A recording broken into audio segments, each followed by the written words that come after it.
everyone, I'm Liz Burrell and welcome to the Big Green Egg Grilling Show. Each week we bring you something new in the world of grilling, smoking, roasting, or baking, along with tips, tricks, and of course, great cooking segments. During each show, we'll learn about different ways to flavor or season your cooks. We'll show you new accessories and how best to use them, and answer some of the questions we get from our fans on various social media channels or our email, mailbag@biggreenegg.com. Thanks for tuning in, and we're going to start off by answering a few questions that came in after last week's show. This one comes from Steve from Charlotte, and he asked, is it better to soak or not soak chips and or chunks? So this is actually a really perfect question because today we're using some of our Western cedar wood planks, and we are going to soak those. Those have to be soaked if you're going to cook with them. They're more flammable than your chunks or your chips.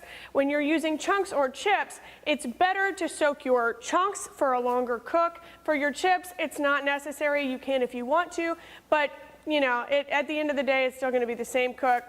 Slower cook, don't need to soak them. So our next question comes from Marley in Kansas. Is there a benefit to having a cast iron or a grill grate? So they're both a little bit different. You've got your normal grill grate that you can cook steaks, vegetables, whatever you want on.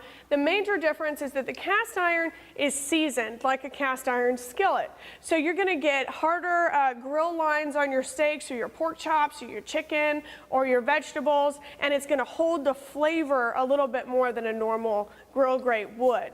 You do have to take care of it like a cast iron skillet though, and make sure that it's oiled and has heat and is kept inside so that it does not rust. That's a few from the mailbag, so keep the questions and comments coming in, and every week we'll get to a couple of them during the show. Now let's get outside and move on to today's recipe.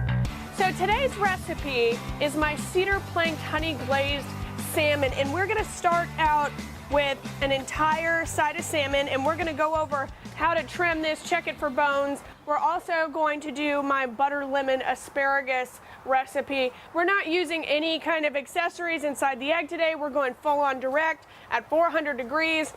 We're going to be using our cedar planks, Western cedar planks. They are soaking in water and white wine right now. We've been doing that for 30 minutes. You need to make sure that you soak your planks because otherwise they're going to burn up before your food actually gets cooked. So let's start with our beautiful salmon here. We have an entire side of salmon. It's a pretty big guy, and we're going to run our hand over and check for bones. Doesn't seem like we have any. Now if you do have a bone, just get some tweezers or whatever you can find to pull them out. Usually they do a pretty good job of pulling those out. So we're going to cut our tail off first, because the tail is thinner than the rest of our salmon, and it works a little bit harder. That's the hardest working muscle in the body. So it's going to be a little bit tougher than our fillets here. You can use this for, you know, a salmon dip, or just grill it as a snack, and whatever you want to do to it. We don't want to waste it, but it's not good for our salmon fillets. Then we're going to pull this down and we're going to cut off our neck. Same thing with that, save it for later. And then we have our belly here that's a lot thinner than our fillet meat. So we're going to find our seam here, and we're going to cut that off. Make sure to use a very sharp knife because we do have our scales. Now you do want skin on when you're using your cedar planks. You want it to stick, and it'll just slide right off once it's cooked. So now we are going to figure out how big we want our salmon fillets. Now you can do it in smaller pieces, bigger pieces. Today I think I'm going to do about 3-inch pieces. They're beautiful. Now this one's a little bit thin on this side, so I'm going to cut a little bit of that off to make it even, and then we'll use this piece for some sort of salmon dip later. So we're going to set these aside. Now we're going to take our cedar planks and we're going to dry them out a little bit on our egg. We're going to place them face down for about 2 minutes, 1 to 2 minutes. And then once we flip them over, we're going to put our beautiful salmon on top. Now while we're waiting for that, we're going to hit our salmon with a little bit of extra virgin olive oil because we don't want this flesh to burn. It's very tender, very fragile, just as any fish is. And we're going to take our Big Green Egg citrus dill seasoning, and we're going to give it a nice kind of liberal coating here. You don't need to press this in really like you would pork or steak. Like I said, it's fragile. Just make sure that it's evenly coated and sticks. Now you can put as little or as much as you like of this. So we are going to check on our planks here. Use our trusty Big Green Egg tongs. I'd say that they are pretty dry. And now we are going to place our beautiful salmon fillets, skin down, on our cedar planks.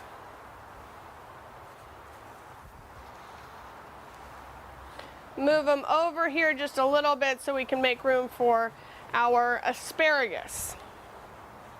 So these are going to cook for about 13 minutes, and then we're going to put our honey glaze on our salmon. Our honey glaze is 1/2 of a cup of honey, a 1/4 cup of Worcestershire sauce, lemon juice, about a tablespoon, salt and pepper to taste, a teaspoon of cayenne pepper, and 2 tablespoons of Dijon mustard. Now, you can change that recipe and do less or more depending on how much salmon you have.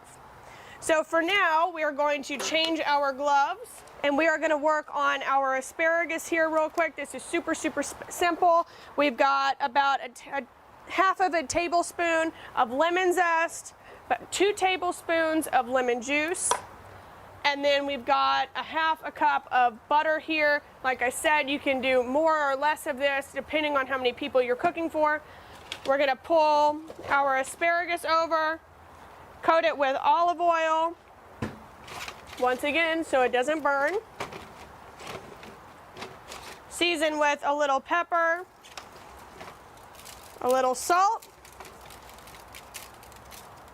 We always want to season with salt and pepper. It brings out the flavors of your food. And now we're just going to put it on the egg and let that cook. We're going to give them a turn here in a minute. Take our butter, put our lemon juice in, our lemon zest. All right, so it's time to put our lemon butter sauce on our egg, and now it's time for some tips from our experts. Okay, so while our salmon and asparagus are cooking, we'll get on to our tips from the experts for the week. We're going to talk about the rain cap. So the rain cap is something new that actually comes with our regulator. It does not go with the daisy wheel. It only goes with the new regulator. It makes you able to cook in the rain. Nothing will get inside your egg, and you don't have to take it off. Once you put it on top of your regulator, you can leave it. You can take it off if you want. It's waterproof, rust-proof, and obviously keeps the rain out of your egg. Another question I'm asked during the classes at the Big Green Egg Culinary Center is what's the difference between our egg mitts and the silicone gloves? So they're pretty similar, at least in heat. Our silicone gloves are going to withstand up to 450 degrees, and our egg mitts are going to withstand up to 475 degrees. Now, the biggest benefit to the silicone glove is that you can grab meat and pull it off the egg without ruining the integrity of your meat and without ruining your gloves. The egg mitt is made out of a woven fabric. Now, it's wonderful for pulling out your convector, putting it in, picking up the hot grates, picking up your roasting pan, picking up aluminum foil wrapped meat. But if you try to pick up meat with your egg mitts, the liquid will go through and you risk being burned by the liquid. So silicone glove for meat, egg mitt for pulling out your convector or your grill grates. So that's our tips from the experts for this week. And now let's get back to our egg and see how our salmon and our asparagus is coming along. Those were some great tips, and we're actually using our rain cap today since it has been raining outside, but it doesn't matter because it's time to look at our salmon and our asparagus. It looks great. We are going to give our asparagus a little turn here. It's getting some really nice kind of blistered color on it, which is what we want. And they're actually almost done. They cook very quickly. Give our lemon butter a little stir there. Almost finished with that. Now we are going to hit our salmon with our glaze. Make sure you give it a really nice coat. We're gonna let this caramelize for another 3 to 5 minutes or so, and then we're gonna pull it off, hit it with the glaze again, and then it's time to serve. All right, so it's time to take our asparagus off. We're gonna let our salmon keep cooking for a minute here. Pull our lemon butter sauce off. Get our beautiful asparagus, put it in this half pan here. Gonna let our salmon cook for another few minutes. It's almost done. We are gonna take some of our butter sauce, pour it directly over our asparagus, reserve a little bit for our plating, and give it a toss. It smells so good, so summery and refreshing. Just gonna let that sit here for another minute.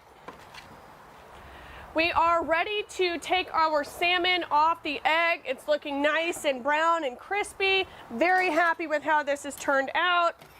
So we're gonna pull them off, put it directly here on the table, and we're gonna hit it with our glaze one more time, kind of let it caramelize while we let it rest for a few minutes here before we plate. Get all that nice good flavor. We're gonna start off by putting our asparagus on the plate. Get a nice couple pieces in there, make it pretty. And then we're going to take our spatula and go right above the skin, and it's gonna slide straight off the skin. Put it directly on our plate. And we're done, ready to serve. That was my cedar planked honey glazed salmon and lemon butter asparagus. Thank you for tuning in to the grilling show. Once again, my name is Liz Burrell. If you want online home delivery, go to biggreenegg.com and tune in next time when we've got another special surprise in store for you.